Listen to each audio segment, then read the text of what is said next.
You're not scared of failing in the video game because you're alone. You don't have someone judging you. You have a fear of what other people are going to think of you if you fail. You don't have a fear of failure. I lost all my friends. Yeah, I lost literally everyone. Oh, you're too good, like, and they'd take the piss and they'd start, oh, Mr. Businessman, what are you going to do with your life? Like, become a tradie, you're not going to uni. And no one would answer the calls, no one would hang out with me, and it was honestly lonely. How can you expect them to believe in your dreams? It's not theirs. It was never their dreams in the first place. It's different. Their reality is different to yours.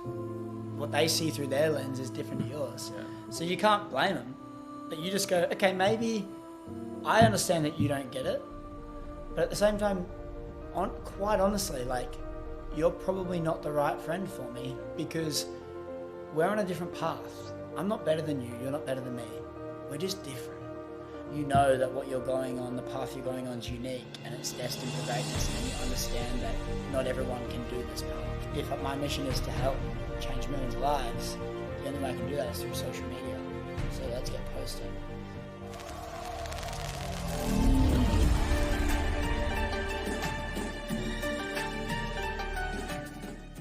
Chris Griffins, so stoked to have you on, bro. Mate, appreciate it. It's great to be here. Well, yeah, it's great to have you on, man. I am really curious. I asked you a question on Instagram, and I was like, what got you into coaching? You know, what was your backstory?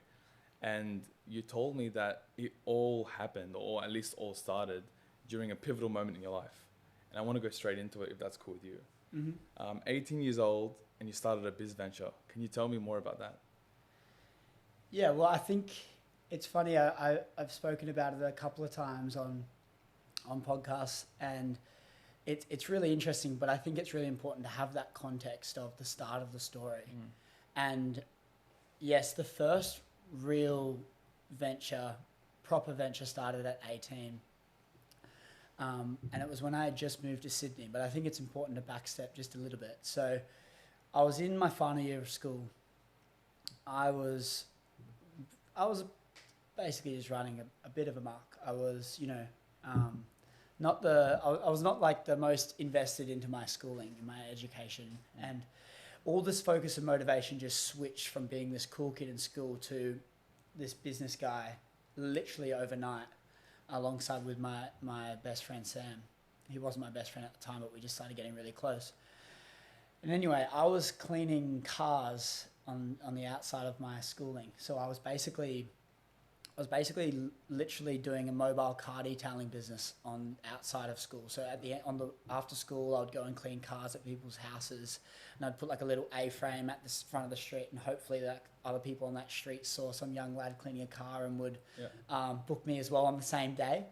And so I was cleaning cars, and that's how I was making my money and just earning cash, and that's how I was making my money on the side of school while I was playing footy at a high level. And anyway, fast track to March 2020 when the whole world was going into a lockdown, and I was living in the Gold Coast at the time, and Sam had just moved to Sydney, and he basically was saying, why don't you come to Sydney? And he told me literally 4 days before the borders were closing, so I had to make a decision.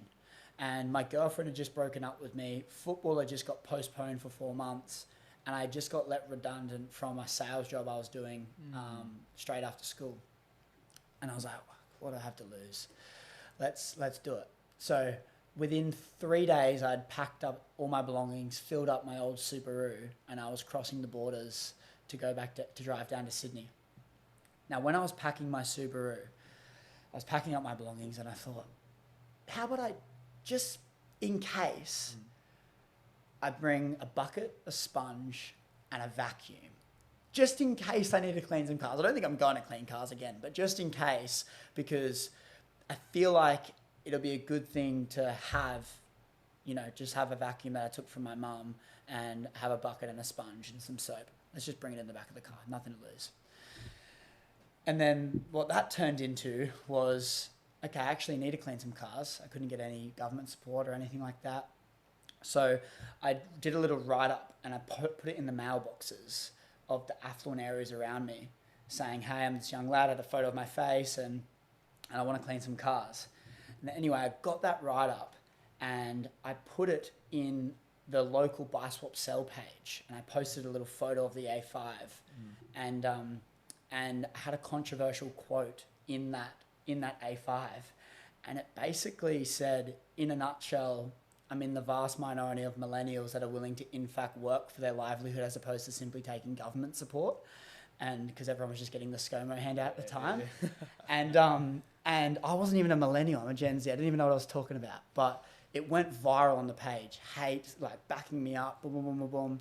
And all of a sudden, Sam and I had over 100 cars booked in to clean within a couple of days. And we had 2 weeks of just cleaning cars non-stop, even more. And I was cleaning all these cars and I go like, this is like $70 cash a pop.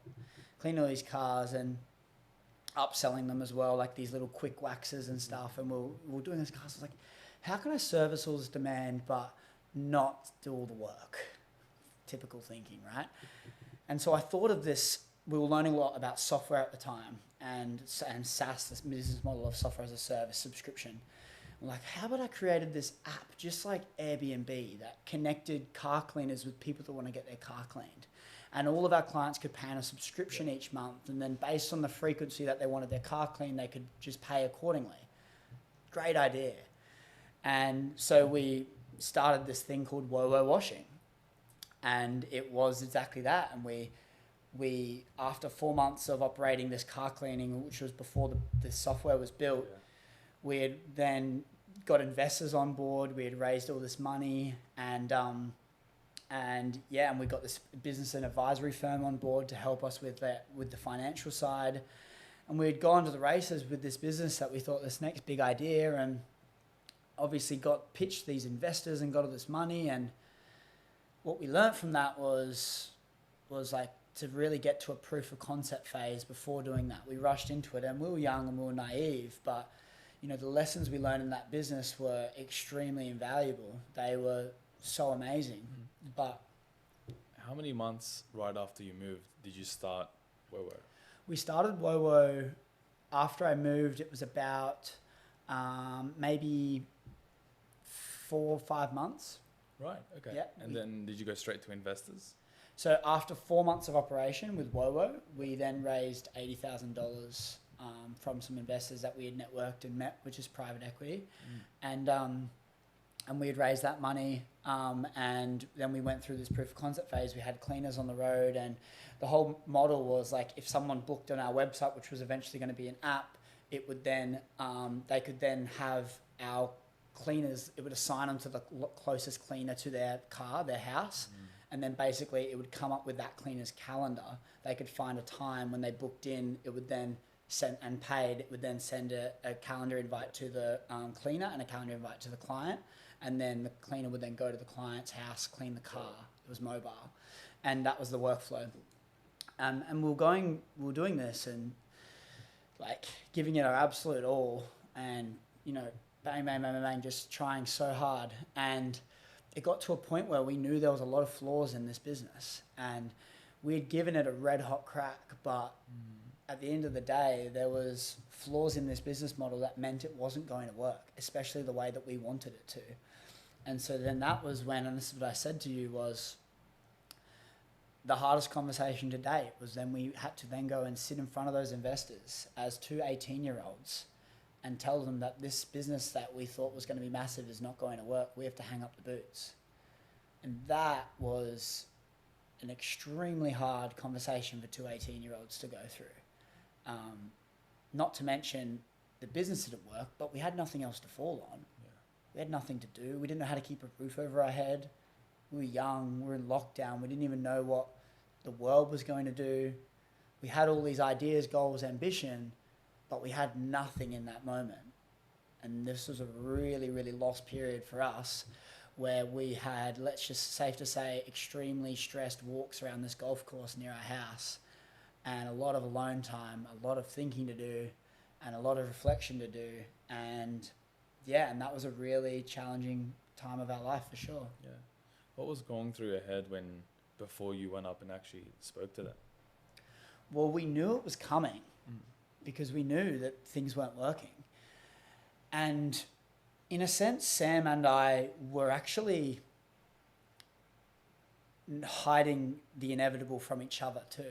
We weren't open about it. We weren't talking about it enough. And, we knew what was going on, but we were scared because this was our baby. This was what we put everything into. And we were living together as well. And there was this massive, our lives were merged, yet we had this thing that was in the center of our lives that we knew wasn't going well. And we had lost all motivation and focus to do it because we knew it wasn't going well. And so this process went on for a few months where we knew what the outcome of this was, but we felt like we owed it to the investors to keep going. And so the investors kind of having them there made us keep banging our head against a wall in a thing that we were already out of. And so, I guess lessons from that, and, there's a whole list of notes of all the lessons. There's so many of that. But that was our first proper business. And I'm not talking like a little drop shipping business. I'm talking like a full-blown software company with employees and investors and like full-time thing, out of home. And that was our first challenge. And, it's so funny because I'm sure we can delve into other stuff like this, but when people talk about like age and they, and a massive thing that motivates me is helping people break that limiting belief of age and the barrier of you're too young. And, when you really bear so much responsibility and when you go through so many challenges, so many adult-like lessons that not even people at the age of 40 go through at such a young age, it forces you to mature. It forces you to level up. It teaches you lessons that you would never know you'd be able to learn at that age. And then you go through that and you make it out the other side and you go, age does not mean anything for me. It does not. Because what I've gone through, people could not even imagine. People couldn't even live a day in those shoes. And when you know that yourself, you know that what you're going on, the path you're going on is unique and it's destined for greatness, and you understand that not everyone can do this path.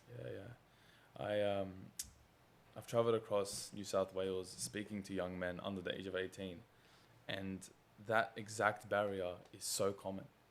It's so common for younger people to feel like they can't do something because of their age, their lack of experience.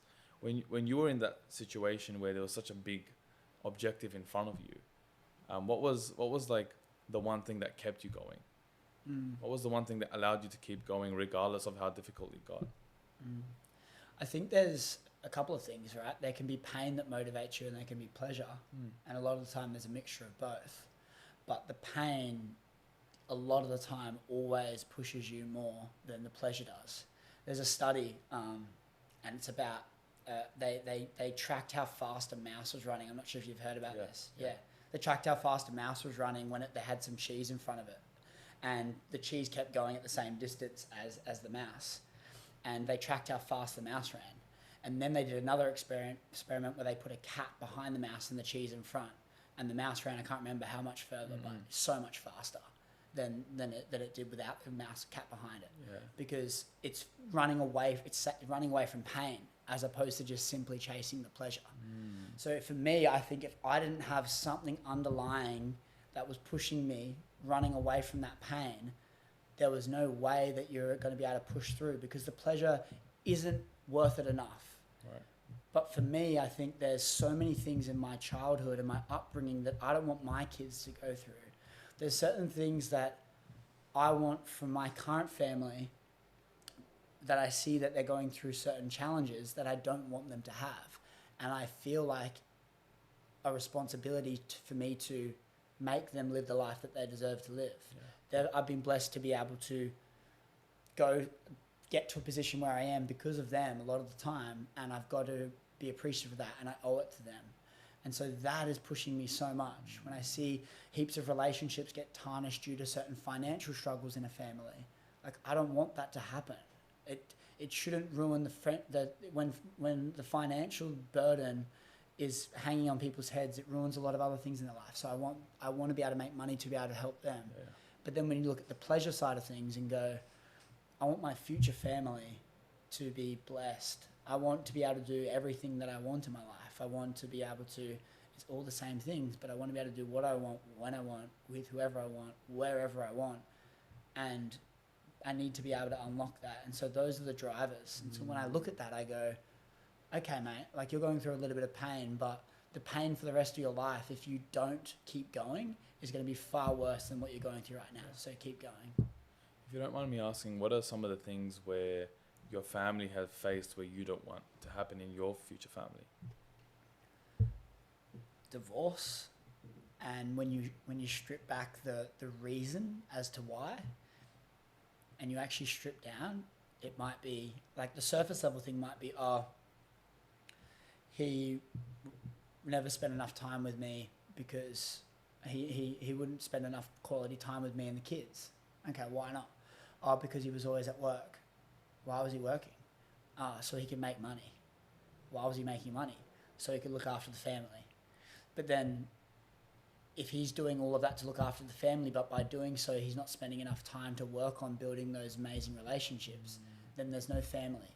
So there's no point in having the money because you can't spend that time and that you're freeing up with the money with anyone because you've lost it. So you go, okay, so the money things really, really play with someone. But then maybe if you look at like another aspect, health, and go, okay, why am I so driven to be in such good shape?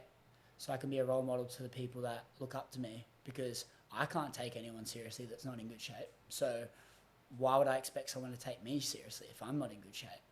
And so then you go, okay, so if I can get in good shape and live a really healthy lifestyle, will that inspire people to do the same? Increase their lifespan, look after everyone else.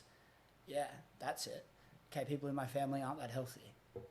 And so if I can work my ass off so that I can get the absolute best trainers for my mum and my dad so that they can stay on this planet for longer, that's a pretty big driver. And so I think, just to name a couple, those are things that have happened in my family that I think I don't want to happen, and I don't want to happen, and I don't think that anyone should go through that. And I think having those priorities and having that, being that role model to people, regardless of who they are, is important for me. Yeah. If you're cool delving into it, because I know a lot of young men and women and young people in general who are going through that at the moment. How did you feel do you recall when your parents divorced? Yeah, so when I was referring to parents, it's not actually parents, my sister, but yeah, I mean, parents, like that's a whole other conversation in itself. But yeah, the question you were saying was, when the divorce happened, how did that make you feel? Yeah, well, for me, I was a bit angry just because, like, when I stripped it back to what it was, I thought maybe it didn't have to happen like that. And then when you look at the pain that they go through the divorce and the emotion that drags on and the hard times, sleepless nights, the fighting over what people get, the malicious intent that some people might have towards the other, which they once loved. Yeah. You know, like, it's so crazy when you look at some divorces and how much time, money, and energy goes into something like that. And you look at when you actually break down a divorce and you go, these guys have got married because they love each other more than anyone else they love in the world. And they've created a bond that they think they want to spend the rest of their life and have a family with each other. Yeah. So that's the thoughts. And you'd hope that there's a lot of consideration that goes into getting married, right? And so when you see all of that, and then you go, okay, we're getting a divorce, it didn't work out. You go, okay, did it not work out because the characters were different? Surely if the characters were colliding and you knew that you two as people couldn't be together, surely you would have figured that out before you got married, right? You're spending a lot of time together. You probably lived together before that. Like, I'm sure you'd have a good idea on each other's character. So maybe there was something external that forced that breakup to happen and that fight and that argument. Was it money? Was it different lifestyle decisions that they made that were poor? Was it different stresses that they had which led them to different substances? Like, what was the reason?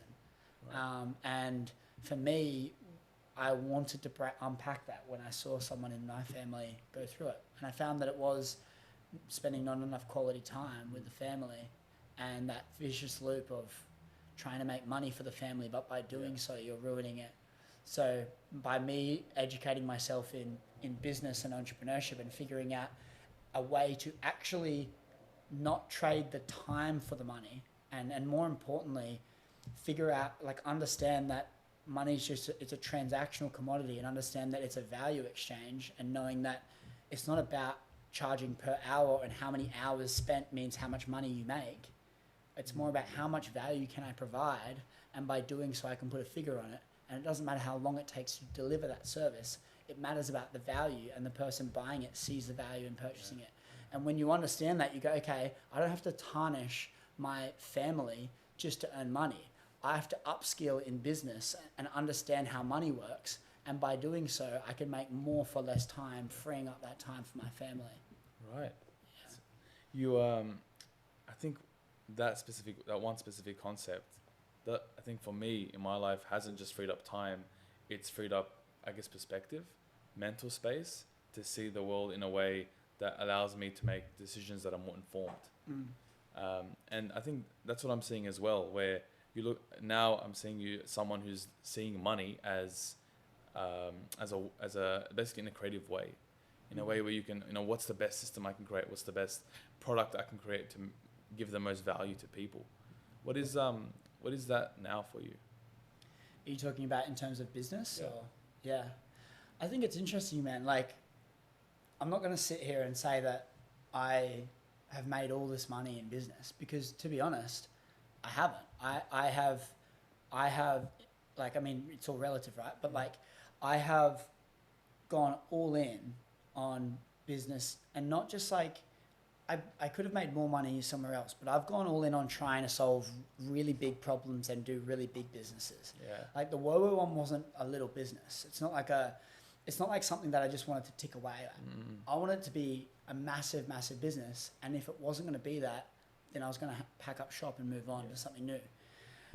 Upshelf, which is my current business, I have a software company now, and which it's not very public, but I have a software company now. And to be honest, I've never actually announced this to the public at all, but I'm actually ceasing operation of that business, and we're closing down. I've been working all in. I've invested a lot of money, a lot of time in the last 12 months. But again, it's going back to that conversation of, is this going to be like just a normal okay business, or is it going to be really big? Because I've got so much stuff going on, and I can't afford to be spending so much time on something that's not going to be massive and life-changing for me. If it's only going to make 20 grand, 30 grand, 40 grand a month, I'm out, because I know how much time it's going to take to run that. Yeah. And so for me, to answer your question, like, the main way I'm making money now is by coaching, and it's like, again, you go, I can't measure my success in the coaching business, which I'm not a coach. And I said this to you, it's like, it's I'm not a coach. Like, my vision's way bigger. The coach is to pay the bills right now and to allow me to work on building out something greater and work on everything else and change people's lives. But to get to the scale that I want to, I can't just keep doing coaching, right? And it's not the vision. It's far from that. But yeah, to answer that in a nutshell, it's definitely just by doing a lot of coaching with people, and that's how I'm making my money now, and that's the business that I'm doing right now.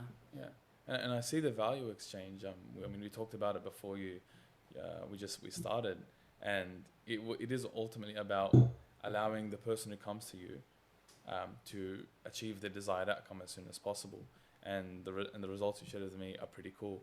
Yeah. And to be honest, more so than ever, I love that your end result is not just the coaching itself; it's the impact that you can create in the world. You sent me a text and you told me that it's to provide education to millions of people. And when I heard that, I really resonated with that. The reason why I went into the education business, the business that I currently run is for schools, is because I believe that education is it's the sole purpose for people to live their best life possible. I'm really curious to see, I mean, what's your vision? What's the mission that you really want to embark upon in that way? Yeah, it's great. It's funny. One of the things I take people through is like a purpose process, and it's quite profound. What you get out of it. And at the end of it, the tool generates this like summary page for you. I wish I probably should have got it in preparation so I could actually read out this little purpose statement of mine, because the whole goal for that statement is you read it and get goosebumps. And I get everyone to print it out and have it at their desk, and so whenever they're going through a challenging time, they can read it and remind themselves of why they're doing it, and it's so powerful. But I think the vision is, there's a vision of that I want my life to be a part of, but a massive priority and key thing in my life is teaching. Teaching's for me is in my top 3 things that I love, and it's literally in the top 3.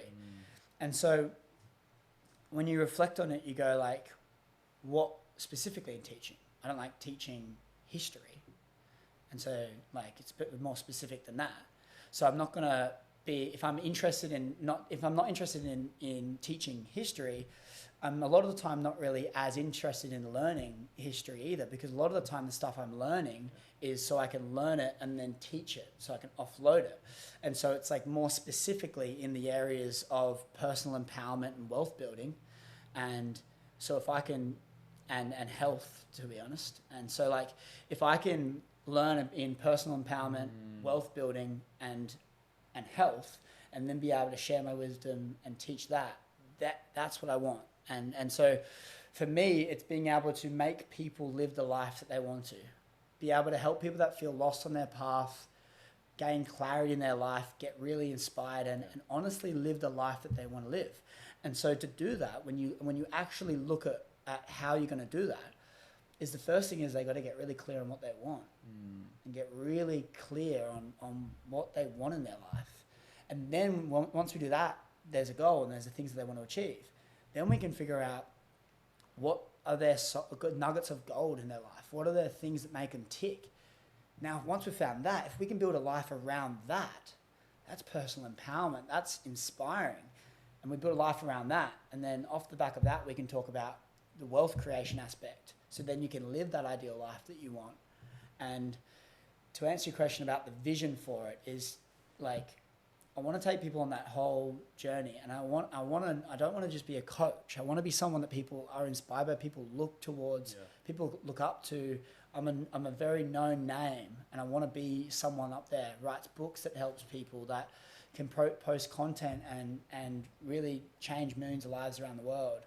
And millions is the number that I genuinely want to hit. And I'm not playing around with that. Like, I want to get millions. And so to do that, you go, okay, how do I do that? If that's what I want to do, okay, I need to start posting some content. I can't be hidden. I need to be known. So that's where the content comes into play. Start posting. Because if my mission is to help change millions of lives, the only way I can do that is through social media. So let's get posting. And then, I think the vision, I want to write a book. I want to tour the world. I want to go on all the biggest podcasts in the world. I want to be one of the biggest podcast speakers in the world. I want to be able to have a really positive impact on people of all ages, people that are struggling to bridge that gap from school to the real world, to all the way to people that are going through a quarter-life crisis and they're questioning all their beliefs, people that are going through really hard adversities in their life. And I just think that if I can strip it back to the core fundamentals that are going to better all of those areas and focus on that, then I think I'll be able to make the most impact across all the people. Right. And if you were to name those 4 or those core fundamentals, what would those core fundamentals be for you? Yeah, well, that's the thing is like personal empowerment, wealth building, and health are really important. So I think personal empowerment, like mastering the mind, emotional intelligence, getting really in tune with yourself, gaining confidence in your life. So becoming a master at communication, and being able to talk and understand people, That's really important. I think it's a really important skill set to be able to have the confidence in yourself to be able to eliminate all the self-doubt and the self-talk that you have, all the limiting beliefs, all the what everyone else is telling you, to be able to get rid of all of that out of your life and actually live the life that you want to live. That's important. And then take them on the next step of that journey to actually make that a reality. That's the process. But I think it's applicable, to people going through so many different things. If you're depressed, quite literally, if you're quite really upset, if you've got passion and drive and you've got mission in your life, something to strive towards, if you're extremely healthy and fit, you give your body the right fuel, food-wise, you train it and look after it, you are a master at understanding people and communicating so you can bond and build friendships, so you can build really quality relationships. You've mastered your wealth so that you don't have to worry about paying rent on Monday, so you don't have the burdens. Mastering wealth doesn't mean you have to be a multi-millionaire, so you don't have to worry about money, so you can work on building those relationships. And by doing that, you've also freed up time. If you've got all these in place, super healthy, super wealthy in terms of mind and body, and you've got all these ticked, it's very hard to be depressed. Very hard. So if we can just focus on that, any situation that you're going through, I guarantee you'll be able to make it out the other side. Right. Yeah. Yeah. I think for me in my life, and I find that really empowering, because in my life, if I look at the status, as per se, if you look at a character and you look at their status, what their levels are, what's happening in their life. For me, when I was at my lowest and I looked at my status, it was when a lot of those items were not where they could be and not where they were to be optimally. Like my health wasn't good, probably didn't hit the gym in a while. My wealth wasn't that good, I was probably in debt. My relationships, I barely spoke to anyone, I was lonely. And I see that in a lot of people as well who are in that state. That's really interesting. Well, they have nothing to live for, right? And so when you actually think about it and go, if you're not inspired, if you don't have a goal, if you don't have dreams that you want to achieve, if you don't have people in your life that inspire you, they're just unmotivated people in your life. If you're not healthy, why would you want to get out of bed in the morning? You got to put yourself in their shoes and go, I don't blame you. If I were you, I would rather sleep. I would rather be asleep than awake. I don't blame you that you're feeling this way. But how do we fix it? We get all those things in line. And honestly, have you ever met someone that has all those things in line? Absolutely everything. In terms of they've just done their best to master all those areas of their life. Have you met someone that would rather be asleep than awake? Yeah. Probably not. And I know it can look quite daunting from afar. And you can look at that and go, that's so far away from me. All these things are lacking in my life. But take it one step at a time and go, okay, I recognize that I'm not in the best spot in all these areas of my life. Yeah. But how about we just focus on leveling one up at a time? Okay, for the next 60 days or 90 days, I'm going to make sure that I'm committed to my diet. And maybe for you, that's just getting one step ahead of it. So you're got no diet. Okay, I'm going to make sure I commit to a diet for 5 days a week. And I'll allow myself to suck off for a couple of days. And then once that 5 days gets easy, I'm going to up it to 6 days a week. Okay, I don't go to the gym now. I'm not going to dive in to 6 days a week. Because what's going to happen is I'm going to burn out. My body's not used to it. I'm going to get really sore on the 4th day. I'm going to be like, I am so wrecked. I'm just going to take a rest day. And then that rest day turns into a rest week. And that rest week turns into your old cycle. So maybe you just do 2 days a week. Or commit to, I'm going to get out of the house and go for a 10-minute walk every day. And you commit to something little. And then do that. Those compound into something greater. Yeah. And the 10 minutes get easy to up it to 15. Once you're out there, you're probably going to walk more than 10 minutes, but you've only committed to 10. Maybe you've put your shoes and your shorts at the end of your bed or at the front of your door, so there's very little friction to you actually going on that walk.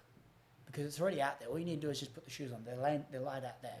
So one of my favorite books is by James Clear, Atomic Habits, and he talks about incorporating very little things into your daily routine and how those little things, atomic habits, compound into life-changing habits. And that book's so powerful because what he talks about is creating as little friction between yourself and the task. And when you can do that, you're probably going to do the task at least a lot easier than if you weren't having that friction. Yeah. Now, I know a lot of my life, and I see this in myself, I see this in a lot of people that I've helped coach and I've lived with, where at the moments of their life where there was least friction, least movement, that's when the thoughts, the doubt started to kick in. Would you be able to recall a moment in your life where you were at that point? Yeah, there's a few that come to mind. Probably the one where I felt really lost was I'd gotten out of that woe washing. And when I got a job at a bar, I was working at a bar, and I went into this pretty hectic cycle of drinking and partying. I was working at a bar, but then I also was getting a job. I was working in sales for an alcohol company. So I had unlimited booze. I was 19 and I was working in sales for a fun alcohol brand that paid me really well, and I had unlimited booze and I got VIP access to all the best venues in Sydney, and I could go there, skip all lines, get free drinks, and I was this 19-year-old that got in this cycle of having a bit of status in the party arena. And I went in this hectic cycle where I was not getting any closer to the goals I had in my life. I thought it was great. I was like, this is the best job any 19-year-old could ever ask for. Maybe I was 20, I was 19 then 20. Best job any 19-year-old can ask. And when you reflect on how I got the job, I extremely creative, and I've got a whole process of being able to help people get jobs. But like, I got this job and I was doing all this stuff and I was living this life, and I just had this realization, and I just was lost. I was properly lost, where they could have offered me 40 more grand, 50 more grand a year, and I wouldn't have said no. I wouldn't have said yes. I was super uninspired. The day-to-day operations of my work had plateaued in terms of my learning, and it got mundane. And because a massive part when I was getting these sales jobs was to increase my communication skills. So I know that when I can become a good communicator, I know that's one of the main fundamental skill sets to have. So I was getting all these sales jobs. But then I got to a point where my learning had plateaued dramatically. The task became mundane. I was losing all motivation to do this, but I was just lost. What am I supposed to do? I was partying heaps, hungover, I was having anxiety. I was not inspired with my relationships. I was just running amok. And I went on a journey of figuring out how to better this, and how to properly get the most out of my life. And that's when I started doing these processes of really unpacking what these looked like. And through that was where I found the best ways. And I did certain processes to unpack purpose and meaning in my life. And when I did that, something switched in my mind. And I was like, holy shit, this all makes sense for me. And so that was when I really felt so empowered to help people do the same. I know it's a long-winded answer, but I think for me, I was in a rut, and a breakup was a massive catalyst for that too. Right. And it made me realize certain things, and it happens for a lot of people. But yeah, I would say that was a period of my life where it was really life-changing for me. Yeah, of course. I as you say that, I reflect on a similar experience that I went through, and it was I worked at Macca's for 4 years. I was a Macca's boy. Started when I was 14. I was a Hungry Jack's boy. Oh, that's I got fired, actually. Yeah. Yeah, I yeah, got fired. I was this close. Yeah, I got fired. I somehow stuck for 4 years, bro. I don't know how I did it. Yeah, I got fired from Hungry Jack's, Yeah. and that's when I started the car cleaning outside of school. Okay. Fun fact. Okay. Cool. One of the cool kids, exiting Hungry Jack's. No, I stayed for 4 years, and it was to the point where I looked at myself like externally, and I was at Macca's, and I had all these huge visions, huge dreams. I wanted to be a civil engineer at the time, and I started that uni degree. So I wanted to be a civil engineer. I started that uni degree, and there's this pinnacle, this point where I was thinking to myself, I'm like, I'm about to become a civil engineer, right? I really want to start a business. It was civil engineering, or it was going to be something in the fitness industry. I wanted to start a business. I wanted to marry the woman of my dreams eventually. I wanted all these grand visions, and I wasn't living a life that was linear with that. And I'm not putting Macca's down in any way, shape or form, or any retail jobs, but that job in that environment wasn't going to help me to get to that point. My environment and my actions didn't align with my dreams. And that disconnect, when it became apparent to me, I'm like, no wonder why I feel so bad. No wonder I feel so trash. I feel shit all the time, 24/7. I don't want to get out of bed. I barely want to go to work, but I want money. Like, no wonder why that's happening to me. And that actually got emphasized by the breakup. For me, it was, I liked a girl for 4 years, and it came to when I actually asked her out. She said I was like a brother to her. Oh shit. No good. That was like a heartbreak for me. Oh, for sure. Oh yeah. I think what working at a place like McDonald's does for you, and this is something that I kept telling myself is, because it was the most when I got fired, I was like wrapped. I was like, great. Like, I didn't have to have the hard convo. This was great. Yeah. And I got fired for the most stupid reason, by the way. The manager was a bully, and I kept sticking up for everyone. He would like pick on the people, and then he just anyway. But it teaches you what you don't want. I love that because because you go to a shitty job like that, and you go, I'm meant for more than this. Like, I don't want this. So then when you go through a hard time in business, you remind yourself of the alternative.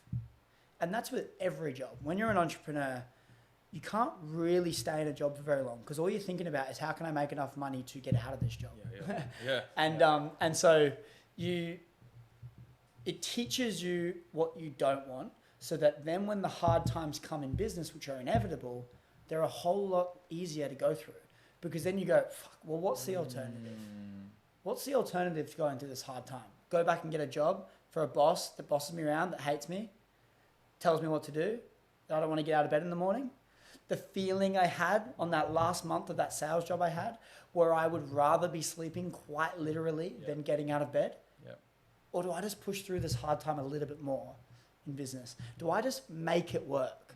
Do I just figure it out? Do I put my back against the wall and not even conceptualize another option? Probably worth it, because I'm not going to go back to that job. I could get 20 more of those jobs. I could do it tomorrow. I could walk into an office and get a job right now. I could do it. I'm confident in my ability to portray a message and sell myself in an office. I could do it. But is it meaningful? Is it fulfilling? Is it something that I'm going to be able to stick at? No, I'm not. And so that said, I'm going to keep pushing, mate, because that job's not going to get me my goals. It's really not. My goals are big, audacious, they're scary. I want people to laugh at my goals, and they do. Good. It means they're not normal. And by having those goals, and by having the contrast of the hard times and the jobs that aren't going to make me achieve it, allow me to push through the hard times in business. Exactly. Yeah. That's with this, when you say that, it was such a big point for me when, so there was this time I was personal training, and I wanted to do that in order to get into the fitness business, and I was working 16 hours a day. I was driven. I had so much pain from my life.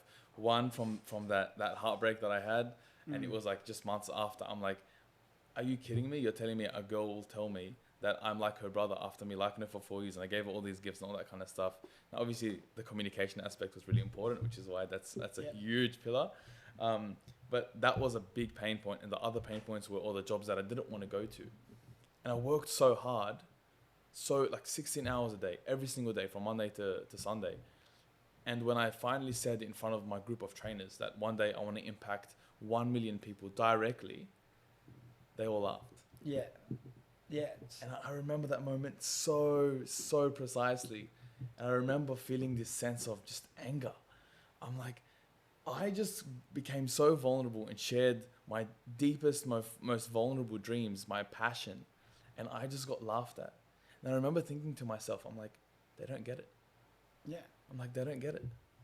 It's how can you expect them to believe in your dreams? It's not theirs. It was never their dreams in the first place. It's different. Their reality is different to yours. What they see through their lens is different to yours. Yeah. So you can't blame them. But you just go, okay, maybe I understand that you don't get it. But at the same time, quite honestly, like, you're probably not the right friend for me because we're on a different path. I'm not better than you. You're not better than me. We're just different. And that's a hard conversation to have when you've been friends with people for long because they become almost like family. It's unconditional love with a lot of these friends. And it's hard to go away from them when you got to like quite literally understand that you're the sum of the people you hang around. There's so many ways to say it, but if you're in a room with 5 dickheads, you're the 6th. And if they're your family, they're your closest friends, and they're still dickheads, or they're still not aligned, no matter how close they've been with you, no matter who they are in your life, they are still making a negative impact on you. And so being able to love them from afar, if they're family or something, you still got to love them, but recognize that maybe don't live with them or speak with them on the phone every day and intake all of their negative energy and limiting beliefs onto you is probably good value for you to do. Not allow that into your life because it's so important to not let that energy control you because it does. And you see it happen, but you only realize it the other way around. You don't really notice yourself leveling down to them. But when you meet people that inspire you and you level up to them, you go, holy shit, these people actually push me. And then you realize that the old friends are no good. Yeah.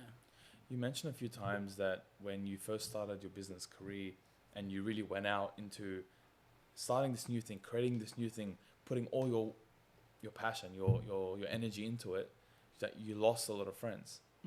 And that you felt quite lonely. Can you tell me more about that moment and specifically why? Yeah, I lost all my friends in grade 12, all of them. No one answered my calls. No one would hang out with me. I lost literally everyone. Like, I went from being this really cool kid, had all the friends, like, got all the girls. I won the Jock Award at school. Stupid. Probably a dickhead award, really. But, like, I was this cool footy kid. Captain of the footy team, all the cool stuff. And I was very lost. The most lost I'd ever been in my life. I was very lost in that period. And then I met Sam, who's my now best friend. And he started telling me a little bit about this thing called business. And all of a sudden, I was just drawn. I was like, holy shit. And like, he was talking to me about all these different things. And overnight, ask anyone in that time of my life, everything in my life switched. I didn't bring a single workbook to school. I just brought like a business book, and that's it in my bag. I wouldn't go to school, and I went to a state school, admittedly, and all these friends would be like think that I was you're too good, like, and they'd take the piss, and they'd start, Mr. Businessman, what are you gonna do with your life? Like, become a tradie? You're not going to uni, and no one would answer the calls. No one would hang out with me, and it was honestly lonely. And the reason I started posting the content in the very first place, people don't see this, but I posted 100 videos and gained 200 followers. No one saw that side of me. It was more business-related content. But I went through that period in grade 12, lost all the friends, and then I went on this journey, and then I raised this money, valued this business at $800,000 within 4 months of operation. And people started seeing all this like success or this growth, and they've actually seen this kid that they paid out at school turn into something amazing. And then equally what they've done is they've left school, gone to uni, now deferred or dropped out because they've realised, I don't even want to do this degree, and they feel extremely lost. And they see this kid that they paid out all of a sudden doing stuff that they would love to be able to do, but never have the belief that they could do anything. So now they gravitate back towards me, say congratulations, wish me all the best, and see that I'm killing it. And I saw this massive polarity between losing all those people. It's a typical story, but those same people came back and wanted to try to be my friend again. And I was like, you weren't there for me when I needed you. I don't need you now. So, but now you're coming back to me.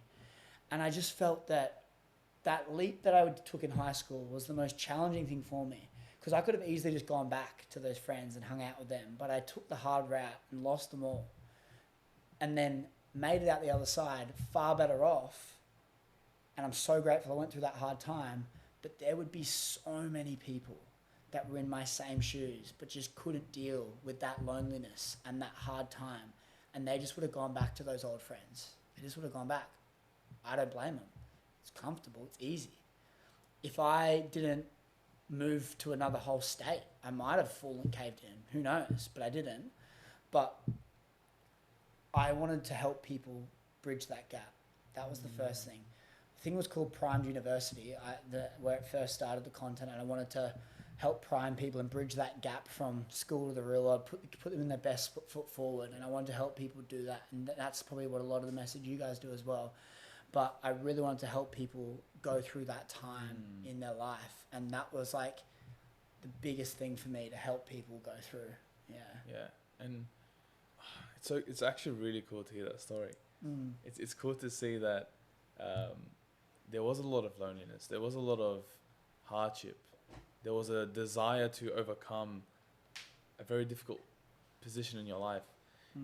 Could you recall and really delve into what you were thinking when you felt that loneliness, when you were by yourself, things weren't working out, it felt like, business was going up and down, and the people that you needed most weren't there for you? Like, what was the thought in your mind right there?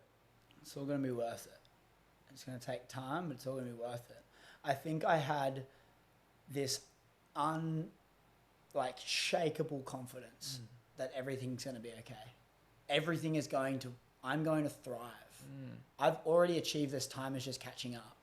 And honestly, since I've left school, that has been what it's been like for me. It's the naivety as well has been huge. I thought I was going to be a multi-millionaire at 20. Literally did. Because I was 17 doing this. Wowo started, everything up to 17. We started an Amazon business at 17. And then we raised money for that too. And we were selling products over in the States and America. I won't dive into too much on that. I thought we both thought we were going to be multi-millionaires. So for us, we were like, it doesn't matter. It doesn't matter about this time. We'll be multi-millionaires. We'll be able to do whatever we want in a couple of years.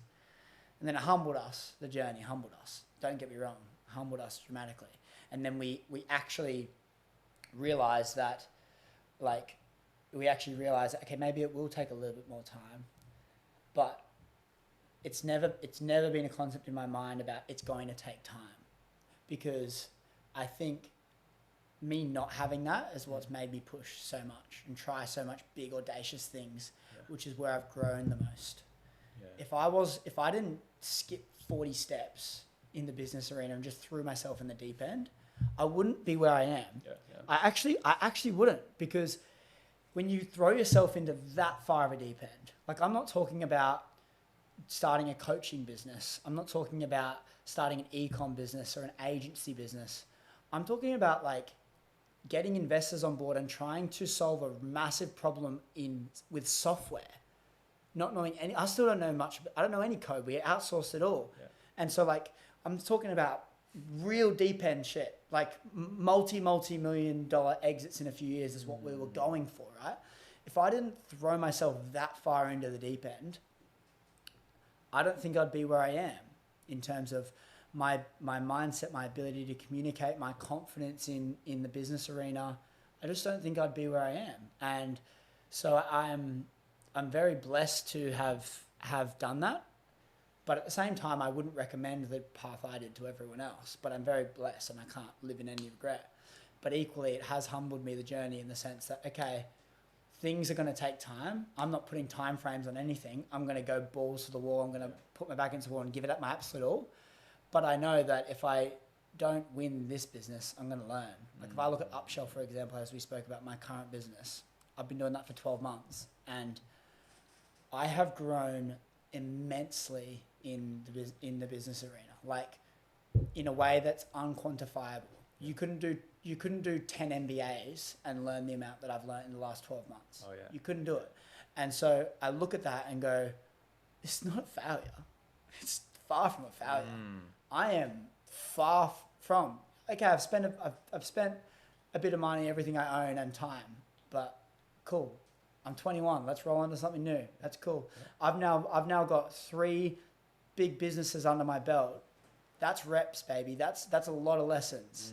So now my next venture, or even like when we talk about coaching or anything, it's like I know my capability, and it's like I know the confidence I have in this, and so I know like if it's not this one, it's another one. It's happening. I've got 20 ideas. Let's move on to something else, and that's why it's me about like one of my biggest mentors talks about failing fast, and not staying into something with put your ego aside, don't hang on to some business because it's your baby, even though you know it's not going to be where you want it to get to. And like hang up the boots, identify opportunity quickly, give it a go, and if it doesn't work, fail fast and move on. Take your lessons and move on as a better person. Precisely. Man, the fear of failure it's such a big limiter at times, especially when people use it, and instead of overcoming and acting despite of it, it becomes a hindrance. And I think what it comes down to is the fear of the ego death. Right? And what business does, or what any hardship does, is it humbles, it breaks the ego. But why is that such a scary experience? Why is it so difficult to overcome the shitty, humbling experience, even when those rock bottom moments are the very basis, the foundation that are needed to succeed? Why is that very thing so difficult? Yeah. Well, firstly, what I'm going to say is you don't have a fear of failure. No one has a fear of failure. You have a fear of what other people are going to think of you if you fail. If you're playing a video game by yourself, alone, you're playing your PlayStation, and you get killed, and you respawn, do you care? A bit bummed. But you're not scared of failing in the video game because you're alone. You don't have someone judging you. You have a fear of what other people are going to think of you if you fail. You don't have a fear of failure. When you actually conceptualize the fear, it's about the judgment. Eliminate the judgment and realize you're doing it for you. And then you realize that, hang on, why would I keep banging my head against a wall on a business that I don't think is going to work? Just so I don't have to make that post saying, we have ceased operation, here are my lessons. Because when you think about it, you go, you're an idiot if you stay in that business. People are going to think of you as a failure if you stay in that business. Because you're going to keep getting one day older and not one step closer to your goals. You're going to get a year down the line and your business is going to be a steady business. And so I think what's another really interesting topic around this, and it's actually I've just had this thought right now as we're talking. But if you graduate a university degree and you post it on Facebook, how many messages and comments do you get congratulating yourself? That everyone says, good work, congrats, that's so amazing. And if you post, hey, I'm starting this new business, this is what it is, how much engagement do you get on the post? I've seen it happen. You don't get shit. Oh, good on you, buddy. Good work. Like, good luck. People don't see it. However, when you succeed in the business, all of a sudden you're a genius. When you succeed, you're a genius. So short term, the degree is going to get you more, it's going to get you more attention. People are going to love it. But the success, major success in business, is where people actually think you're a genius and you're right and everything's amazing. But to get that business, you a lot of the time have to go through a lot of failures. And so you fail. They push you down. They say, I told you so. And then when you win, you you get congratulated and you go, oh, this guy's a genius. Have you seen the thing he's created? Yeah. But they don't see all of the work it takes below the iceberg, below the water, all that work. What people don't even see about the coaching, and I've never said this either, but like when I launched my first program, firstly I launched a free offering. 2,000 emails, I got 2,000 people got the lead magnet. And then I launched a program for $99 after that lead magnet. How many sales do you reckon I got? 0. I got 0 sales. 0 sales. I sent it out to 2,000 people that already opted into like a free product that was so valuable, at least I thought. Plus, so I sent it out to all of them, plus posted it on my social media stories and made a video about it. And I got 0 sales. Can you think about how that would feel? Putting all this in and having all this expectation and then reality doesn't meet it. So the disappointment's what lies in between that. Imagine the feeling of that. And you go, then you launch one and it goes really well. And they go, oh yeah, he's just got the followers though. That's how he can get it. It's easy when you have followers. Mate, you have no idea what easy is. You have no idea what any of that is. Like, it takes a certain character to hit the ground and get thrown on the ground time and time again and to keep getting back up and going, okay, not this one, but the next one. And it takes a certain character. And it takes a maniac. It takes an idiot. Yeah. Because, like, it's not easy. Absolutely. It's certainly not easy. And I think for me, it's like, I'm so glad for all of the failures. And I'm so open about all the failures. Who comes on here and talks about all the, like, who talks about the business that they're starting right now is not going to plan? And I can sit here and go, it's not going to plan, but I'm bloody pleased about it because I've learnt so much about this. I've honestly learnt so much. Yeah. It's not a failure. It's not a failure. So many lessons. And the networks I've got through it, the education I've got through it is the most invaluable thing. You can't quantify the value. Yeah. And so I'm blessed for it all. 100%. One thing that's really helped me in all this, and sometimes I feel like a psychopath when I say it, is I might be absolute, like, let's just say 10K in debt, building a business, and I max out my credit cards. Cash flow is necessary for some employees to stay on, and like the world feels like it's ending. I still have one thought in my mind that goes, it's character building. Whatever. Like everyone else around, like worried, shocked, are you okay, this and that. And I'm like, just writing them, just exploring the depths of debt. I'm good. And then the mess thing is you have to have a mask on and change the way you're feeling based on who you're speaking to. And that's the job about a business owner as well, is the conversation you have with an investor is different to a conversation you have with a business partner. It's different to a conversation that you have with your employees. And it's also different to a conversation that you have with your friends and family. And then that conversation is different to the conversation you have with your romantic partner. So when you're balancing all of this, you've got to be able to play all of these characters in one day. Yeah. And that, when you can master that and have a shitty meeting with an investor saying that we're negative 40% for the month, and then go into the next meeting to an employee and then he goes, how's everything going? You're, oh yeah, it's really good. And have that leadership cap on. And then finish work and get back to your partner and she goes, how's your day? And be like, yeah, it was tough, but it was very great, and have a really positive outlook and be completely present with her. You've got to master all of these. And that's where communication comes into play, right? But yeah, like there's videos I have in a vault of really lows that I haven't watched yet. Credit card debt. Tell me about that. Like there's things that people do not understand. And there's times that I've done where I've had this insane level of confidence that only a maniac would have. Like proper maniac stuff. Like, how can I get more debt so that I can keep doing this without getting a job and spend someone else's money? Like, that's a pretty psycho thought, man. Yeah. That's a crazy thought. I don't know if this business is going to work, but I believe in it.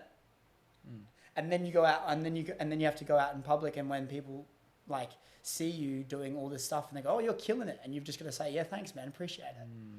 And then hide the stress that you have behind your back. And so like there's certain different times that I've gone through in my life where hell yeah, it's character building. It's when you said that, it hit the nail on the head. Yeah. A thought that comes to mind actually, it's quite funny, is I was on a date and with some girl and she was, this is kind of hectic, but I'm just going to say it anyway, but why not? But I was on a date and we were just, so the conversation got brought up about like the will of your, Okay. and it's a pretty interesting thought that I had. And I'm not like fully in belief of this, but I'm very strong at the moment with this thought. And I was like, yeah, if I have daughters and sons, if I have guys and girls, I'm not putting my sons in my will. And she goes, what? What do you mean? I was like, yeah, I'm not putting my sons in the will. They're not getting anything. I'll give my girls everything, but I'm not putting my sons in the will. She flipped. She went. She was about to get up and leave. She said, what are your thoughts on this? And I basically said to her, I said, like, what characteristics in a man are you attracted to? And I asked her that. Like, what characteristics are you attracted to? Take me, for example. Like, why are you on this date with me today? Like, is there things that you're attracted in me? And she's like, yeah, like you're really driven. I love someone that's got a lot of drive in his life, that's sort of inspired. I love someone that like looks after his health and his body. I love like, and she starts listing out all these things. I was like, okay, like name the top 5 characteristics in a man that you're attracted to. And then I go, she names them all. I go, awesome. You give a man everything, he won't have any of those traits. He won't have any of them. I'm going to be extremely wealthy. I could give him everything. But if I gave him everything, he would not have the traits that you're attracted to. So he will not gain the characteristics that's required to attract his dream wife, in which is going to be the mother of his children, to keep the family dynasty going. And he will not have a good family. He will not have a fulfilling life. He will not have a gorgeous wife. His life will be miserable if I give him everything. And so I go, that's why I'm not giving him anything in my will. I'm gonna teach him everything I think is really important. I'm gonna let him live his life the way that I think the way he wants to live it. I'm going to hopefully guide him. I'm going to hopefully be in a position where when someone asks him who's his biggest role model, he says his father. I'm going to do all of that. But I'm not going to give him everything, because these hard times are the thing that have calloused my mind.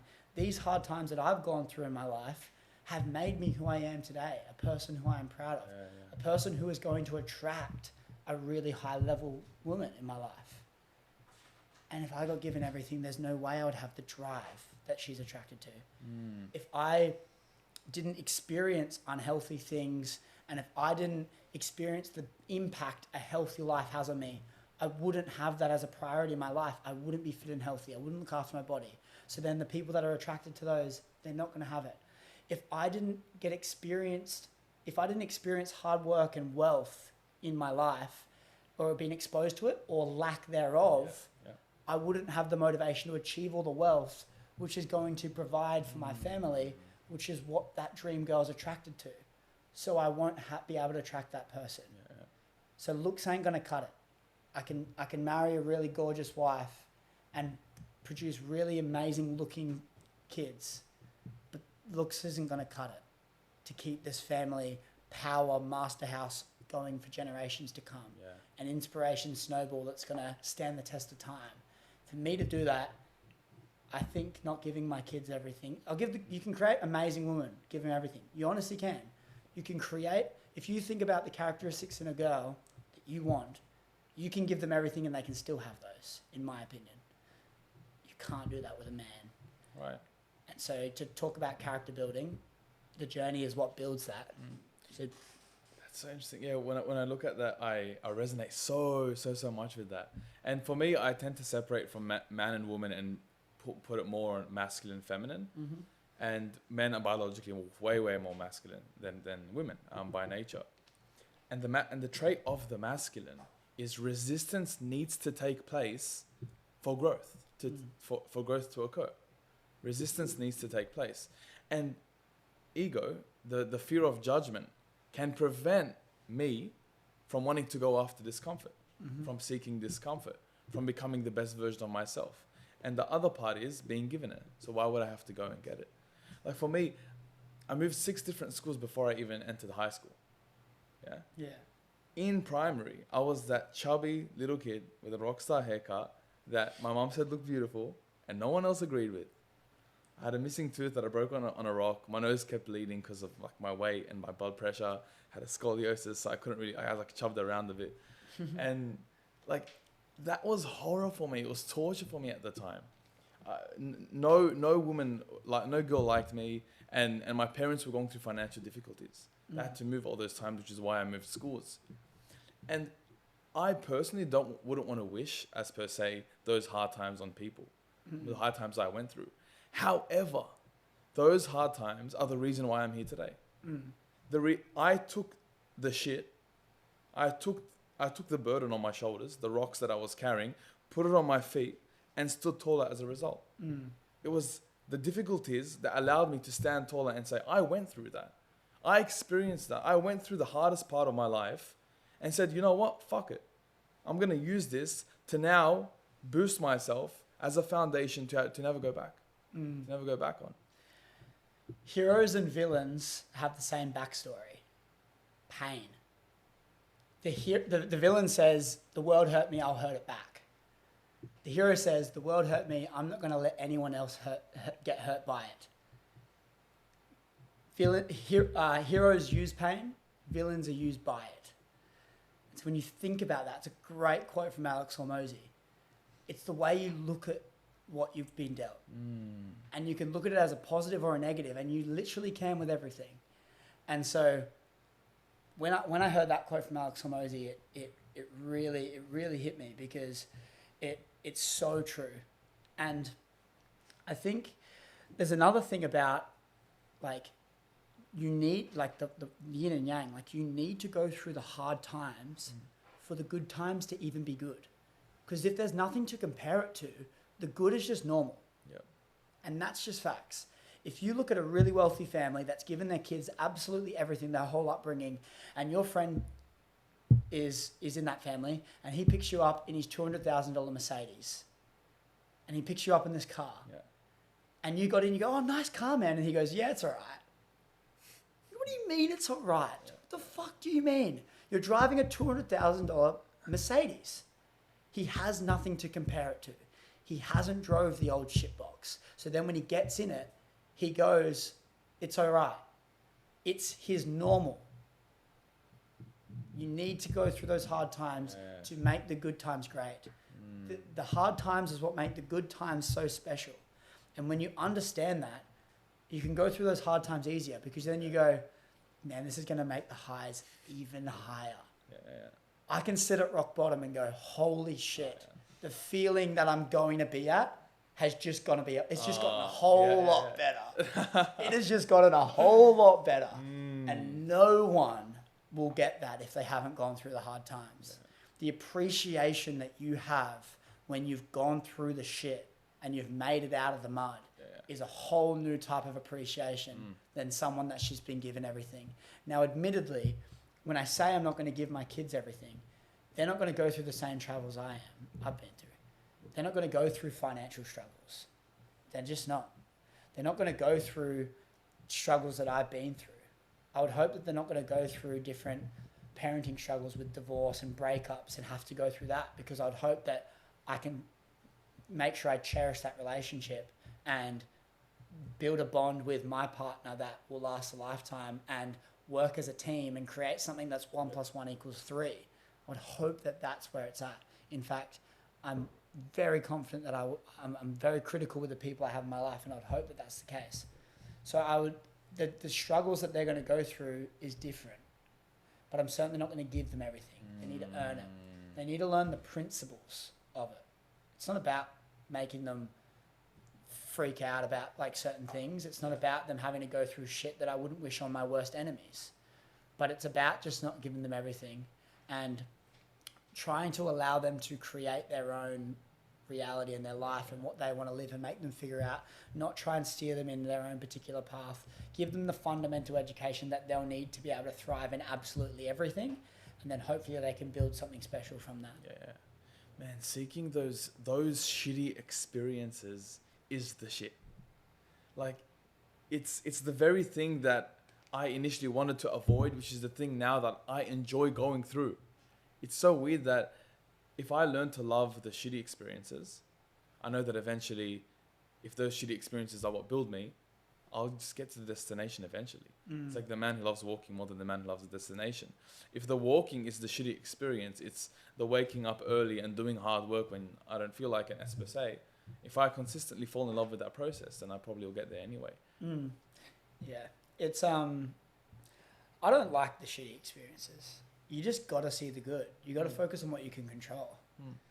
I don't like being in a shit situation. I just don't. But if I dread it and think about it and drown in it, as opposed to use it as fuel, I'm basically allowing that shitty experience to have ownership over my feelings. And I don't want that. I don't want to be dependent on anyone. I want to be so full with me, and everything else is a bonus. Everything's got to be a bonus. Because if I'm full with me and I'm this sturdy table, and everyone else, they're not a leg of this table, they're a plate on top of it. The plate can break, I've still got the table. If I'm full, then that is where true mastery is going to happen, because I'm really going to be able to go through those hard times and see light. I'm going to be able to go through those great times and see amazingness. But I'm also going to be able to recognize that there's positives and negatives to absolutely everything. I can control what I focus on. Right. Yeah. I love that. When you mentioned fuel, I instantly just saw a car. And the way I look at it is everyone has different types of fuel. But fuel is fuel regardless. And fuel can be put in a tank or can be put straight into the fuel gasket, as per se. And I feel like a lot of people, instead of just filling up the car straight away with the fuel, they get the fuel and they maybe put it in someone else's car or put it in a tank or just leave it behind instead of using it. And in my life, that fuel, that very fuel that I wish I can continually use for the rest of my life, I was scared of the dirty fuel. Now I was scared of the away from pain motivators. I was scared of proving my dad wrong. I was scared of reliving that experience where that girl broke my heart, but it was more like a misjudgment on my end. I was scared of me being so overweight for such a large period of my life, and I was scared of tapping into that because I didn't want to be a bad person. I realized that wasn't the situation, and that actually tapping into that for a better cause makes me a better person. It makes me that hero that you talked about. And I want to know your perspective on that. Like, how do you use the experiences that maybe hurt you in your life and you could use as toxic fuel to actually propel you forward? Well, I think recognizing and being really aware of what is happening in that moment is important as well, and taking extreme ownership of that thing. Because as soon as you say it's someone else's fault, then you're closing your mind to learning from this experience, because you're not saying it's your fault. So everything is my fault. Everything is my fault. Absolutely everything. Because then when I say it's my fault, I then go and unpack all the things that I could have done better. And then I make sure that I don't make that mistake again. I seek the answers from me, as opposed to just putting it on them and saying that it's their fault. Because if it's their fault, then I say that I'm perfectly fine. It leaves no room for growth. So the first thing I think has to be recognizing what has happened, taking extreme ownership over everything, regardless of what it is. They cheated on you, good, it's your fault. What did you do wrong to make them feel not so secure in you that you're the right person, that you had everything that they needed? Yeah. What did they do? It's not their fault, it's your fault. They're not the right person for you, they've disrespected you, but learn from it and move on. Like, being able to see the positives in every situation. They cheated on you. How is that a good thing? What does that taught you? Maybe it's taught you characteristics that you don't want in your future partner. Maybe it's taught you things about you that you were lacking that she didn't feel full. These are positives, because now this was going to pop up at some point, if I didn't learn it. I had to go through this challenging time to learn that lesson. Now in my next relationship, I'm aware of those two things. So I'm vetting the person before I even get too deep in that hole. That's a lesson. I'm sharpening the sword. So I think recognizing what you have done, taking ownership over that thing, is the primary thing you can do to actually grow from the place that you're in. Sure. You mentioned so many times about the family and the relationship you want to build, and how you want your children to go through the shit and to learn from a character perspective so that you can best set them up for the best life they can have. If you were to talk to your 16-year-old self now, he's in school, you know, he's the jock, and you know he's getting all the praise from everyone. What would you tell him? Well, I'm going to question what my kids are learning in school firstly. When they get home, be like, what'd you learn today? Because I'm a bit skeptical on the schooling system as a whole. But what I would say to him is I would ask him some really important questions about what he wants. I'm never going to tell him what to do. I'm never going to tell him what to do. And I'm going to tell him that no one can tell you what to do. I'm going to take him through processes that are going to make, as he grows up, make sure that all those foundations, as I said earlier, are in line. He's got to be able to communicate. He's got to be able to look after his health. He's got to be able to do really key things that are going to make him an amazing person. And then I think whatever passions that he follows, whatever interests that he has, I want him to be able to do that to the best ability. And so I would say to him, like, focus on leveling up you in the foundations. Don't worry about any particular business model. Don't worry about like you're fine. Sleep around, have some fun with some girls, do whatever you want in that aspect, because that's where you're going to learn. You're going to find out about different characters, and you're going to get better at social aspects and social settings. People will gravitate towards you more, so that's fine. Go party and have a bit of fun. But I think what I would say to him is, do what feels right for you, and make sure that during that process you're constantly leveling up yourself. And I would say just don't be scared of failing. Yeah. I would say that now's the time to fail more than ever. One of my biggest mentors, Adam Hudson, I went to one of his events earlier on this year. It was like a $4,000 event for a couple of days, and one of the survey questions before going to the event was, how much money have you lost? And I was like, this is an interesting question. Mm-hmm. And normally when people think about that, they'd be scared of saying how much money they lost, right? They'd be like, fuck, I don't want him to know how much money I've lost. That's a bit of a bad look, isn't it? I've lost all this money. Yeah. Anyway, at the event, day one, he pulls up the survey response. It's got everyone, how much money you lost? Oh, I haven't lost any. I've lost 10 grand, I've lost 100 grand, I've lost 500 grand plus, I've lost over $1 million, I've lost 10 million plus. He points to the guys at the top, lost the most amount of money. He's like, out of everyone in this room right now, I would go into business with the people that have lost the most amount of money. Like, because they've learnt the most. And I was like, that's a perspective switch. That's interesting.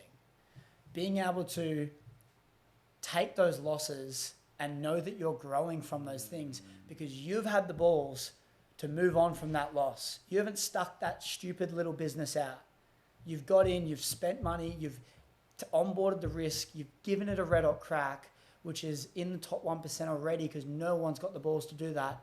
You've then invested your own cash, or at least someone's cash, and then you've lost it, and you've had the ability to put the ego aside and move on, be public about it, and tell me that you've lost the money. You've got character. Yeah. I'm going to go into business with you. Yeah. And I heard that, and I was like, that is an interesting perspective.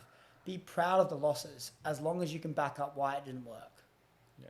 Don't just quit because you couldn't get through that conscious incompetent stage. Like, don't just quit. Know that, okay, I've tried and I've listed out all the things to try and make this work. I've tried all of that. I thought this business was going to have opportunity. It's not got the opportunity I wanted to have it in.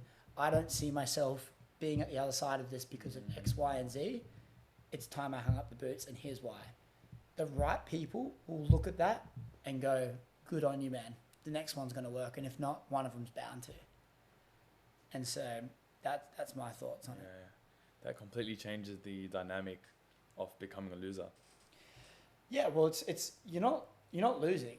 A losing is not giving it a crack in the first place. Yeah. Like being scared of failing. Like the only I made a little post about this the other day.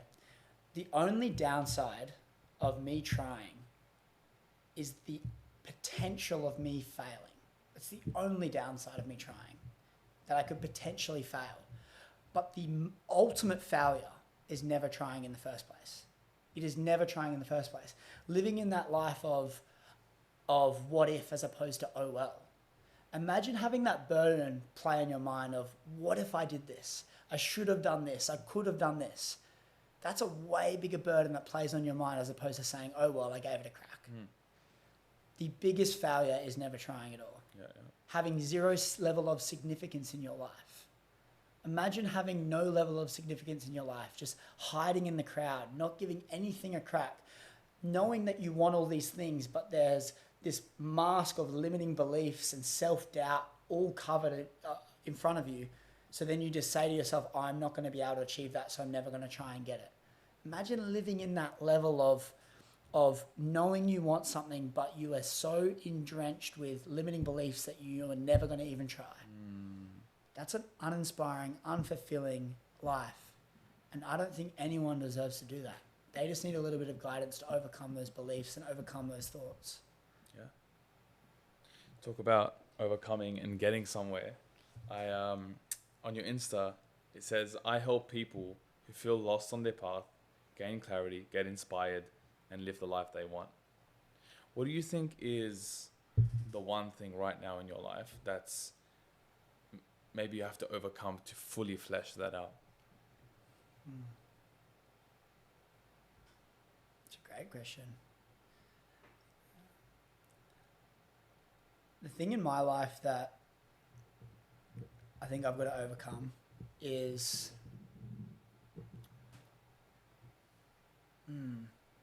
this is a really good question. I think the biggest thing for me that I've got to overcome within myself is it's such a hard question for me to answer, because for me right now, I'm in a phase where I genuinely feel unstoppable. Like I've done so much work this year. It's been the most transformational year. I've been through the hardest times I've ever been through in my whole life. I've calloused my mind so much to the point where things feel like they're starting to pay off right now. I feel like I'm starting to get a little lick of that ice cream, because let me tell you, I haven't been getting many licks. And so I think for me right now is not more of a mental thing for me. It's more of is like balancing all the different opportunities and really trying to hone in on something and really get something off the ground, and know that like the shiny object syndrome is so real. There's so many things that are always opportunities that are coming, and being able to sift through those and focus on my mission, focus on the things that are going to get me closer, and not try and steer away from that just to get some short-term win or gain. The most challenging part of my year right now is and as Hormozy talks about it, and I said it on another podcast, was about, like, someone asked me on a podcast, if you were to label the most challenging challenging time in your life and make it a chapter in a book, what would the title of that chapter be called? And I said it would be this year, and it would be called The Lonely Chapter. And the lonely chapter for me is when it's not like you're not getting enough attention. It's not like you don't have enough people around you. It's in the sense that no one gets you. You have no one to relate to. Like, you have no one that you can call that will honestly just be able to sit there and say, look, man, I get it. I know the feeling. That is the type of loneliness that I'm talking about and that I've gone through this year. And it's almost like you're going through all of these times that no one sees, where you question what you're doing. You question all the things that you're doing in your life. It's a type of loneliness that it's so challenging, because especially when you're growing on social media at such a fast rate, I've got the most amount of attention I've ever had in my whole life, yet I feel the most lonely I have ever been. When you conceptualize that, you go, okay, he looks like he's thriving, yet he feels lonely. Yeah. Now, I've come a long way since this moment. I'm putting myself in my shoes earlier on this year. But he looks like he's doing so well, getting hundreds of messages every single week about thanking me and congratulating me and good on you and all the rest of it. But then when my head hits the pillow at night and I'm by myself, I struggle to sleep. That polarity is not an easy thing to deal with. And that's been the biggest challenge of being able to find myself and really come at ease with myself and try and appreciate the gain that I've had in my life, as opposed to just focusing on the gap of where I need to get to. Yeah.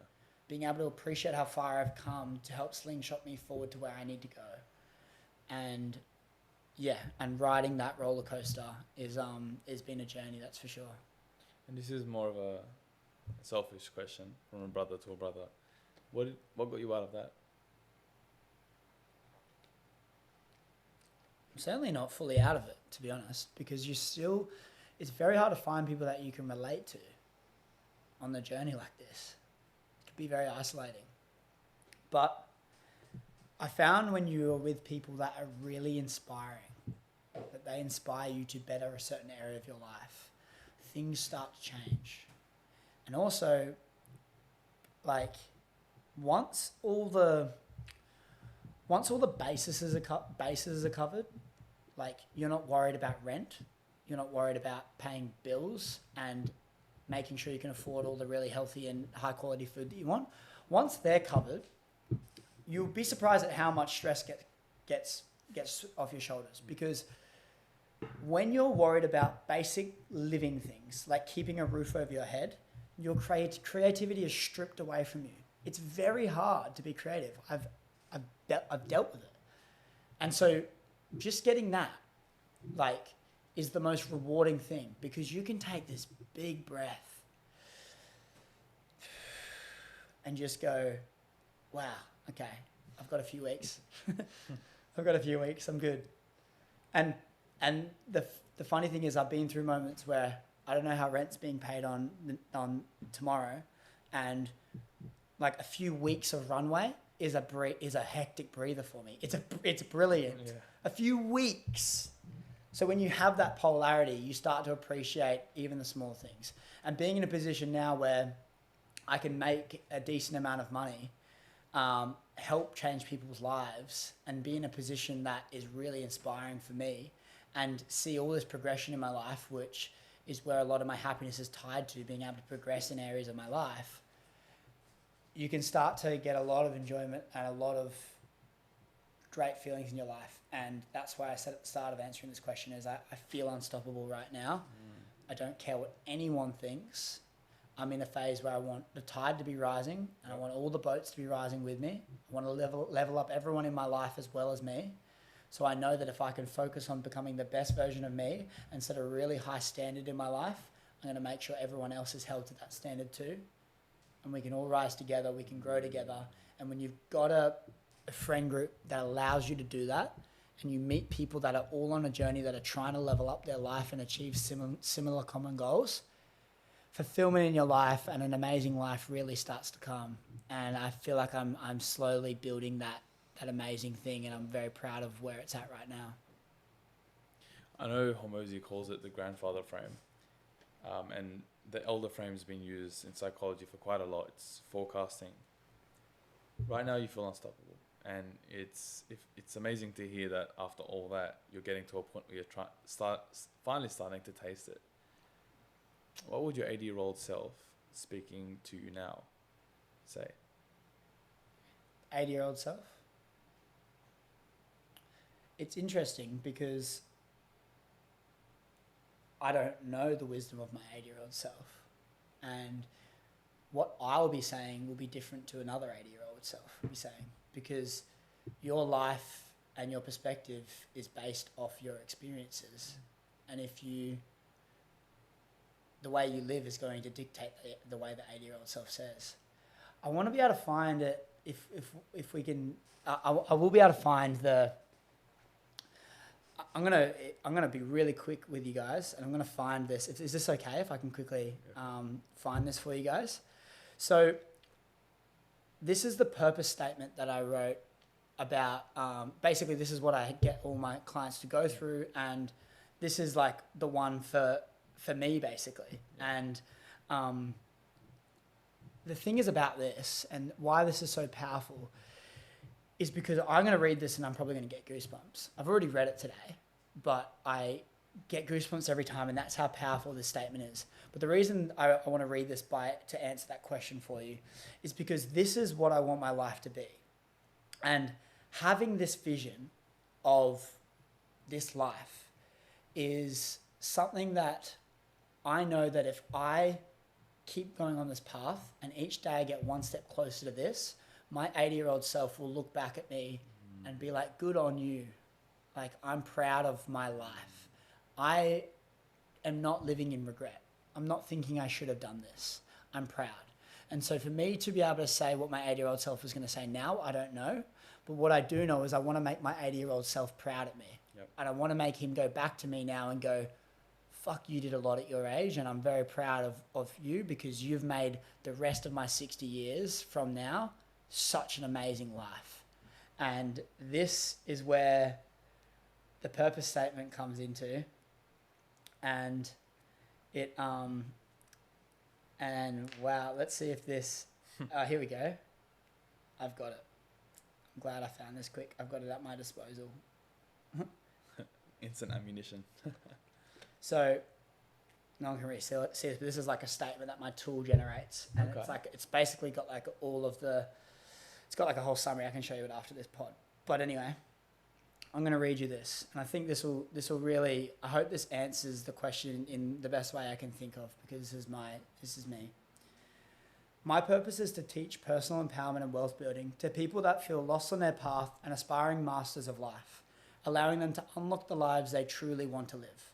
I'll live a life of constant learning from my past self, past lovers, and the people who thrive before me in the areas of business, health, and relationships, so I can build an inspiring powerhouse friend group, a loving romantic relationship, and look and feel my best daily through consistent strength training and a delicious ancestral diet. By achieving all of the pieces to my puzzle, I'll create a forever inspiration snowball that will stand the test of time, leaving a footprint on my current generation, my children's generation, their children's generation, and beyond. This snowball of inspiration, which stemmed from my greatness in life, will inspire millions of people all around the world to achieve the same. For me, this is mastery. This is what life is about for me. Living on this path will have my future self amazed and thankful for his past, 80-year-old self. My wife will be magnetic towards me. She will look at me in a state of awe. When my son gets asked the question, who is your biggest role model? He will say his father. This is what life is about for me. This is what I am made for. And that's life for me. And I hope that this conversation today has been very aligned with that statement. I hope that a lot of things that I'm saying is aligned with that, because that's what purpose is about for me. That's the life I want to build. So if every day I am getting one step closer to that, I am being that person. I am sharing those lessons, and I'm sharing my mission in the hopes that it inspires everyone else to achieve the same. That's mastery for me, to be able to help that inspiration snowball just get bigger and bigger as the years go on. Let's go. Let's go. In 60 years, look back. This is going to be online. And your 80-year-old self will be like, that's my man. I hope so. I hope so. I hope so, man. It's been an absolute pleasure to have you on. Thanks for sharing your wisdom and your experiences I'm sure a lot of young people will highly benefit from that. Really appreciate it, man. And I just want to ask you a question, if that's okay. Let's ask a question to finish it off. I'm really intrigued at what drives people, and I find that there's always one thing underlying that stands out that is a reason. We have a lot of different other reasons as to why we're doing certain things. And I'm always intrigued at what that main thing is. I'm not sure if for you, do you have something in particular that drives you over everything? Is there one thing in particular that does drive you, that makes you get up at 4 a.m., that does the hard work? Like, is there one main thing, if you could name one out of all of them?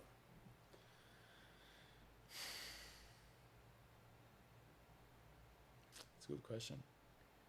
I've tried to unpack that a lot in my life. I really have. And I think through different stages of my life, I've had different reasons, different whys. One that I've had from a very young age, which is weird to have this from a young age. I've had it since I was like 10, from what I can recall, which always comes back and relapses as my main why when all the temporary whys have gone, is I just want to give. And I know that's very general, but I love the state of giving. The state of having something to give. Having, whether it's wisdom, finance, love, having something to give. And the more I have to give, the better I feel. So it's linked to that feeling. It's that feeling of, hey, no worries, I got you. You know what? This happened to me. And this is what I learned. And them going, oh my gosh, I'm going through exactly that. Or whether, it's someone struggling. And I'm like, hey, don't worry about it. It's all good. Yeah. It's just that. It's the feeling of giving. And I always want to be there. I never not want to be there. And I think that's, for me, always come back to me as the main reason why I do things. Amazing. That's so special. I love that too. I'm very, very aligned with that. Something special about giving.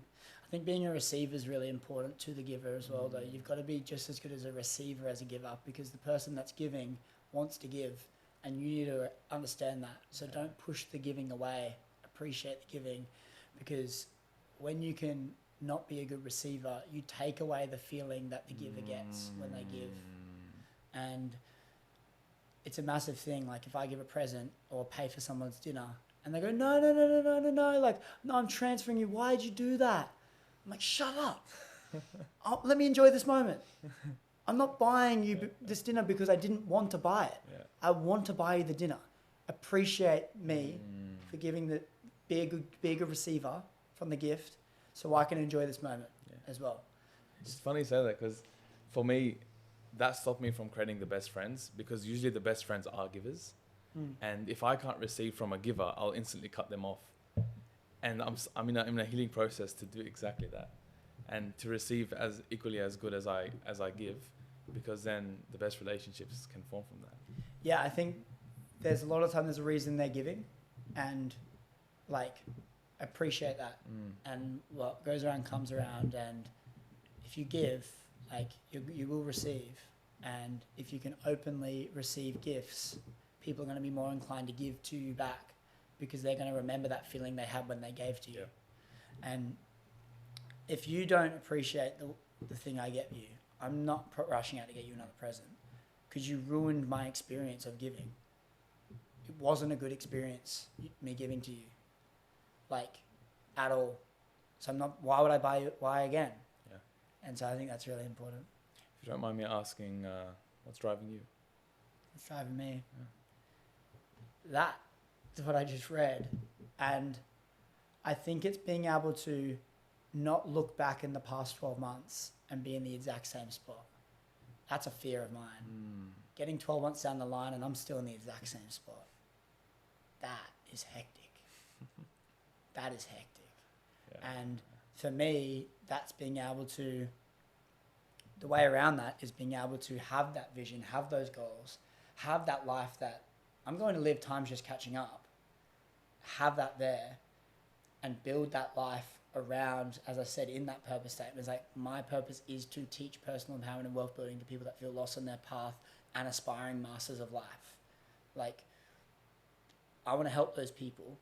So if I can build a life around that, that's in my purpose statement. If I can build a life around that and be remunerated fairly enough to achieve that, all the goals and dreams I have, and I can do that out of passion and love. It's not about I have to work, I get to work. If I can build that life and all those boxes are ticked, that is mastery for me. And so all I have to do if I'm lacking motivation is go, where am I now? No, sorry, where do I want to be? Where do I not want to be? And where am I now? Yep. And if I answer those three questions and go, where do I want to be? And I write that thing. And so where do I not want to be? And I write all the things that I don't want to be. And then I write where I am right now. And I realize that there's a gap between where I am and where I want to be. My job's not done yet. So keep going. And that's what pushes me right now. Yeah. Can't wait to see where you go, bro. Appreciate you, man. Yeah. It means the world. And I appreciate just inviting me on here. I'm sweating a storm up in here. The camera's going to reflect that. To everyone that's actually watching till this point in the pod, I don't even know how long we've been going for now, but shout out to these guys and follow wherever you were watching this on the podcast. Support the crew. They're doing a great job here, and I'm just glad that I can spend this little bit of time and share my story a bit more. Man. Where can people follow you? Just look up family. No, I'm joking. No, just look up. If you just look up Chris Griffin, I'll probably come up on the platforms. But more Chris Griffin on Instagram, Chris Griffin on TikTok, and morechrisgriffin.com if you want to learn a bit more. That's where you can find me. But yeah, I think for me, just Instagram is probably the best spot. Just go to more Chris Griffin. Bang on. And yeah. Thanks for so coming much. on. Appreciate you guys. Thank you. Next time. Too easy, man. See you later. See ya. That conversation was good. If you enjoyed it as much as I do, be sure to go check out more on Instagram, YouTube, and the rest of it, because that was a conversation. Until next time, be sure to connect with Honor.